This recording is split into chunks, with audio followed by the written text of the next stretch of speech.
കമ്പനികളുടെ പേരിലാണ് നാം മോർഗേജ് ലോൺ എടുക്കുന്നത്, ടേം ലോൺ എടുക്കുന്നതെങ്കിൽ നമുക്ക് 8.25% തൊട്ട് റേറ്റ് അവൈലബിൾ ആണ്. പലപ്പോഴും ഈ ക്യാപിറ്റലിൻ്റെ അഭാവം ഈ റേഷ്യോസിനെ അപ്പാടെ തകിടം മറിക്കാറുണ്ട്. അതുകൊണ്ട് തന്നെ ഭൂരിഭാഗം ബാങ്കുകളിലും ഈ റേഷ്യോസ് കറക്റ്റ് ആവാത്തത് കൊണ്ട് ഈ ലോണുകൾ പലപ്പോഴും നൽകാൻ സാധിക്കാറില്ല.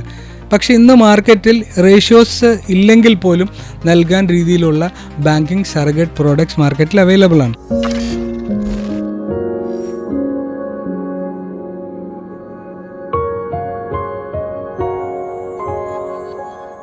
ലോണിറ്റോളിന്റെ ഏറ്റവും പുതിയ എപ്പിസോഡിലേക്ക് എല്ലാവർക്കും സ്വാഗതം. നമുക്ക് ഈയിടെയായി ഏറ്റവും കൂടുതൽ ചോദ്യങ്ങൾ വരുന്നത് ലാപ്പിനെ കുറിച്ചാണ്, അഥവാ മോർഗേജ് ലോണിനെ കുറിച്ച്. മോർഗേജ് ലോണിന്റെ സ്റ്റാർട്ടിംഗ് റേറ്റ് തന്നെ 9.25 തുടങ്ങി മുകളിലോട്ടാണ്. അതിലും താഴെ നമുക്ക് റേറ്റ് കിട്ടാൻ സാധ്യതയുണ്ടോ? അതിന് എന്തെല്ലാമാണ് ചെയ്യേണ്ടത്? സാധാരണയായി 8.25% മാർക്കറ്റിലെ റേറ്റ്. നമുക്ക് പ്രൈവറ്റ് കമ്പനികളുടെ പേരിലാണ് നാം മോർഗേജ് ലോൺ എടുക്കുന്നത്, ടേം ലോൺ എടുക്കുന്നതെങ്കിൽ നമുക്ക് 8.25% തൊട്ട് റേറ്റ് അവൈലബിൾ ആണ്. അതിൻ്റെ കണ്ടീഷൻസ് എന്തൊക്കെയാണെന്ന് വെച്ച് കഴിഞ്ഞാൽ നമുക്ക് ക്രെഡിറ്റ് ഹിസ്റ്ററി വളരെ നന്നായിരിക്കണം, CMR റേറ്റിംഗ് 6 അതിലധികമോ ആയിരിക്കണം. പിന്നെ ഫിനാൻഷ്യൽസ് സ്ട്രോങ് ആകുക എന്ന് പറയുമ്പോൾ നമ്മുടെ റേഷ്യോസ് എല്ലാം വളരെ നന്നായിരിക്കണം. പിന്നെ നമുക്ക് അത്യാവശ്യം ബാങ്കിങ് ട്രാൻസാക്ഷൻ വളരെ നന്നായി ഉണ്ടായിരിക്കണം. അപ്പോൾ നമുക്ക് അങ്ങനെയൊക്കെ ആണെങ്കിൽ നമുക്ക് 8.25% വരെ റേറ്റ് കിട്ടാവുന്നതേ ഉള്ളൂ. ഇതിൻ്റെ വേറൊരു അഡീഷണൽ ബെനിഫിറ്റ് എന്ന് നമ്മൾ പറയുന്നത് സാധാരണയായി 75% മുതൽ 80% വരെ പ്രോപ്പർട്ടി വാല്യൂവിൻ്റെ ലോൺ നമുക്ക് കിട്ടുമെന്നുള്ളതാണ്. പക്ഷേ വളരെ സോളിഡ് ആയിട്ടുള്ള GST ടേൺ ഓവറുള്ള കമ്പനികളാണെങ്കിൽ ചില ബാങ്കുകൾ 100% വരെ പ്രോപ്പർട്ടി വാല്യൂവിൻ്റെ ലോൺ ചെയ്യാനും അവർ റെഡിയാണ്. സോ ബേസിക്കലി ഇത് നമുക്ക് കിട്ടുന്നത് ഇൻഡിവിജ്വൽസിനല്ല, കമ്പനീസിനാണ്. തീർച്ചയായും. അപ്പൊ കമ്പനി ഒരു ബിസിനസ് നടത്തുന്ന ആളാണെങ്കിൽ ഇൻഡിവിജ്വൽ കപ്പാസിറ്റിയിൽ ലാപ്പ് എടുക്കുന്നതിലും നല്ലത് കമ്പനിയെ പാർട്ടിയാക്കിക്കൊണ്ട് കമ്പനിയുടെ പേരിൽ മോർഗേജ് ലോണിന് പോകുന്നത്. കമ്പനിയുടെ ആവശ്യത്തിനാണ് എങ്കിൽ നാം കമ്പനിയുടെ പേരിൽ തന്നെ എടുക്കുന്നതാണ് ഏറ്റവും നല്ലത്. അതുമാത്രമല്ല നമുക്ക് ഒരു ഇൻകം ടാക്സ് പ്രോസ്പെക്റ്റീവിൽ അതിനൊരുപാട് അഡീഷണൽ ബെനിഫിറ്റ്സ് നമുക്ക് അവൈലബിൾ ആണ്. അതായത് ഇതിൻ്റെ ഇൻട്രസ്റ്റിന് നമുക്ക് ടാക്സ് ഫേവർ കിട്ടും, ഡിപ്രിസിയേഷൻ, ഇതും അങ്ങനെ ഒരുപാട് നമുക്ക് ടാക്സ് ലാഭിക്കാനുള്ള മാർഗ്ഗങ്ങൾ നമുക്ക് ഇതിലൂടെ സാധിക്കുമെന്നുള്ളതാണ് ഇതിൻ്റെ ഏറ്റവും വലിയ കാര്യം. പലപ്പോഴും നമ്മൾ കണ്ടിരിക്കുന്നത് ഇൻഡിവിജ്വൽ കപ്പാസിറ്റിയിൽ വരുമ്പോഴും ഇതിൻ്റെ സോഴ്സ് ഓഫ് ഇൻകം എന്ന് പറയുന്നത് ഡെഫിനറ്റ്ലി ബിസിനസ് ആകുമ്പോൾ ബിസിനസ്സിൻ്റെ പേപ്പേഴ്സിൽ ഇത് വരുന്നുണ്ട്, ബാലൻസ് ഷീറ്റിൽ ഇത് വരുന്നുണ്ട്. പക്ഷെ പലർക്കും അറിയില്ല ഇൻഡിവിജ്വൽ കപ്പാസിറ്റിയിൽ എടുക്കുന്നതിനേക്കാളും നല്ലത് ഈ കമ്പനിയുടെ പേരിൽ എടുക്കുന്നതാണ്. അപ്പോൾ കമ്പനിയുടെ പേരിൽ ലാപ്പ് എടുക്കുന്നത് കൊണ്ടുള്ള ബെനിഫിറ്റ്സ് ആണ് നമ്മളിപ്പോൾ പറഞ്ഞത്.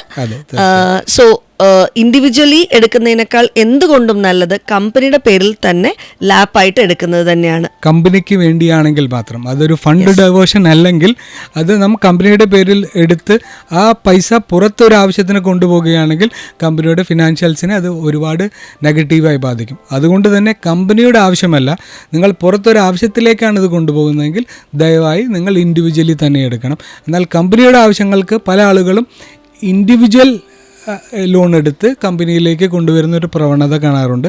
പക്ഷെ അതിനേക്കാൾ എന്തുകൊണ്ടും നല്ലത് റേറ്റ് കൊണ്ടും ബാക്കി എല്ലാ ബെനിഫിറ്റ് കൊണ്ടും നിങ്ങൾ കമ്പനിയുടെ പേരിൽ തന്നെ എടുക്കണം എന്നുള്ളതാണ്. പക്ഷെ ഇതിൽ പലപ്പോഴും നമ്മൾ കണ്ടുവരുന്നത് ഈ കമ്പനിയുടെ പേരിൽ എടുക്കുമ്പോൾ പലപ്പോഴും ബാങ്ക്സ് പറയുന്നു ക്യാപിറ്റൽ കൊണ്ടുവന്നാൽ അപ്പം നമുക്ക് നോക്കാം, ക്യാപിറ്റൽ കൊണ്ടുവരട്ടെ അപ്പം നമുക്ക് ലോൺ കൊടുക്കാം എന്നാണ് കമ്പനി പെർസ്പെക്റ്റീവിൽ, കമ്പനിയുടെ കപ്പാസിറ്റിയിൽ എടുക്കുമ്പോൾ ഇതിന് സംഭവിക്കുക, ഈ ലാപ്പിന് സംഭവിക്കുക. അതെന്തുകൊണ്ടാണത്? പലപ്പോഴും പല ബാങ്കുകളിലും കാൽക്കുലേറ്റ് ചെയ്യുന്ന റേഷ്യോസിൻ്റെ ഒരു പ്രധാന ഘടകം ക്യാപിറ്റൽ എന്ന ഒരു വലിയ ഘടകമാണ്. പലപ്പോഴും ഈ ക്യാപിറ്റലിൻ്റെ അഭാവം ഈ റേഷ്യോസിനെ അപ്പാടെ തകിടം മറിക്കാറുണ്ട്. അതുകൊണ്ട് തന്നെ ഭൂരിഭാഗം ബാങ്കുകളിലും ഈ റേഷ്യോസ് കറക്റ്റ് ആവാത്തത് കൊണ്ട് ഈ ലോണുകൾ പലപ്പോഴും നൽകാൻ സാധിക്കാറില്ല. പക്ഷേ ഇന്ന് മാർക്കറ്റിൽ റേഷ്യോസ് ഇല്ലെങ്കിൽ പോലും നൽകാൻ രീതിയിലുള്ള ബാങ്കിങ് സറഗേറ്റ് പ്രോഡക്ട്സ് മാർക്കറ്റിൽ അവൈലബിൾ ആണ്.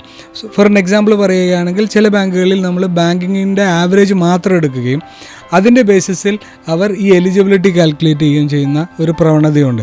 അപ്പോൾ ആ ബാങ്കിങ് ആവറേജ് വെച്ചിട്ട് ബാങ്കിങ് ആവറേജിൻ്റെ ഒരു 60%, 75%, ഈവൻ 100% എടുത്ത് അതിൻ്റെ ബേസിസിൽ എലിജിബിലിറ്റി കാൽക്കുലേറ്റ് ചെയ്ത് അവർ ഒരു ലോൺ എമൗണ്ടിൽ ഡിറൈവ് ചെയ്യുകയാണ് ചെയ്യുന്നത്. അങ്ങനെ വരുമ്പോൾ സറഗേറ്റ് ആകുമ്പോൾ അവർ ഒരിക്കലും അവർ ഫിനാൻഷ്യൽ പേപ്പേഴ്സിലേക്ക് ഇൻഡെപ്ത് ആയിട്ട് പോകാറില്ല. ഇത് ബാങ്കിങ് സറഗേറ്റ് മാത്രമല്ല, നമുക്ക് GST സറഗേറ്റും ഉണ്ട്. ലാസ്റ്റ് 2 ഇയേഴ്സിൻ്റെ GSTയുടെ ആവറേജ് എടുത്തും നമുക്ക് ഇൻകം കാൽക്കുലേറ്റ് ചെയ്ത് ഒരു ലോൺ എലിജിബിലിറ്റിയിലേക്ക് വരാം. അപ്പോൾ ഇങ്ങനെ ക്യാപിറ്റൽ കുറവുള്ള ആളുകൾ, ക്യാപിറ്റൽ വിഡ്രോവലുള്ള ആളുകൾ, അല്ലെങ്കിൽ ഇപ്പോൾ ഏതെങ്കിലും രീതിയിൽ നമുക്ക് ടേൺ ഓവർ ഡിപ്പ്, ഇങ്ങനെയുള്ള ആളുകൾക്കൊക്കെ ഫിനാൻഷ്യൽസിനെ മാറ്റി നിർത്തിക്കൊണ്ട് എലിജിബിലിറ്റി കാൽക്കുലേഷൻ നടത്താവുന്ന മെത്തേഡുകളാണ് ബാങ്കിങ് സറഗേറ്റ്, ബാങ്കിങ് ആവറേജ്, അതല്ലെങ്കിൽ GST സറഗേറ്റ്. തീർച്ചയായും ഇതിലൂടെ നമുക്ക് ആവശ്യത്തിലുള്ള ഒരു എലിജിബിലിറ്റി വരാൻ സാധിക്കുന്നതാണ്. പക്ഷേ റേറ്റിൻ്റെ കാര്യത്തിൽ നാം കുറച്ച് കോംപ്രമൈസ് ചെയ്യണം. കാരണം നമ്മളുടെ ഫിനാൻഷ്യൽസിൽ ചില പ്രശ്നങ്ങളുള്ളത് കൊണ്ട് അവർ എടുക്കുന്ന റിസ്ക് സാധാരണയേക്കാൾ കുറച്ച് കൂടുതലായതുകൊണ്ട് റേറ്റിൽ വ്യത്യാസം വരാം. അതൊരു 10-10.5% തൊട്ട് നമുക്ക് റേറ്റ് ഇന്ന് മാർക്കറ്റിൽ അവൈലബിൾ ആണ്. ബേസിക്കലി നമ്മൾ പറഞ്ഞത് ഇത്രയുമാണ്. അതായത് ഒരു ഇൻഡിവിജ്വൽ കപ്പാസിറ്റിയിൽ നമ്മൾ ലാപ്പ് എടുക്കാതെ കമ്പനിയുടെ ആവശ്യത്തിനാണ് ഫണ്ട് കൊണ്ടുവരുന്നതെങ്കിൽ കമ്പനിയുടെ പേരിൽ ലോൺ എടുക്കുമ്പോൾ, ലാപ്പായിട്ട് എടുക്കുമ്പോൾ നമുക്ക് റേറ്റ് 8.75 മുതൽ നമുക്ക് കിട്ടും. അതായത് നല്ല റേറ്റ്, കുറച്ചുകൂടി ബെറ്റർ റേറ്റ് കിട്ടും എന്നുള്ളത്. അതുപോലെ തന്നെ അതിന് ഏറ്റവും ഇമ്പോർട്ടൻ്റ് ആയിട്ടുള്ള ഘടകം എന്ന് പറയുന്നത് CMR റേറ്റിങ്ങും അവരുടെ ഫിനാൻഷ്യൽസും ഡെഫിനറ്റ്ലി അവരുടെ റേഷ്യോസുമാണ്. ഇനി ഈ റേഷ്യോസിൽ ക്യാപിറ്റൽ കൊണ്ടുവരണം എന്ന് പലപ്പോഴും ബാങ്കുകൾ വാശി പിടിക്കുമ്പോൾ ആ ഒരു മെത്തേഡ് മാത്രമല്ല, നമുക്ക് ഈ റേഷ്യോസ് ശരിയാകാതെ തന്നെ ബാങ്കിങ് സറഗേറ്റിലോ അല്ലെങ്കിൽ GST സറഗേറ്റ് മെത്തേഡ്സിലോ കൂടി നമുക്ക് എലിജിബിലിറ്റി വർക്കൗട്ട് ചെയ്ത് ലോൺ പ്രൊവൈഡ് ചെയ്യാനുള്ള ഫെസിലിറ്റീസ് ഉണ്ട്, അതിനുള്ള സ്കീംസ് ഉണ്ട്, അതിനുള്ള ബാങ്ക്സ് അവൈലബിൾ ആണ്.